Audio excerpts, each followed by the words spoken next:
Պատերազմում Հայաստանը պարտվեց ոչ միայն թշնամու գերազանցության պատճառով, այլև որովհետև պետությունը գործեց փակ աչքերով,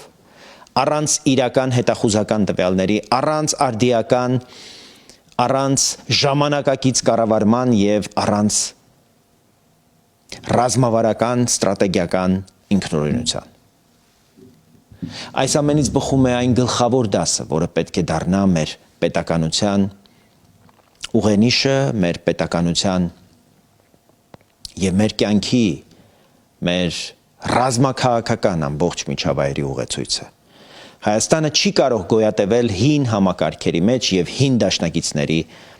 հետ եւ մնալ նրանց հույսին։ Այն պետությունը, որը մեկ անգամ արդեն խաբվել է մոլորեցնող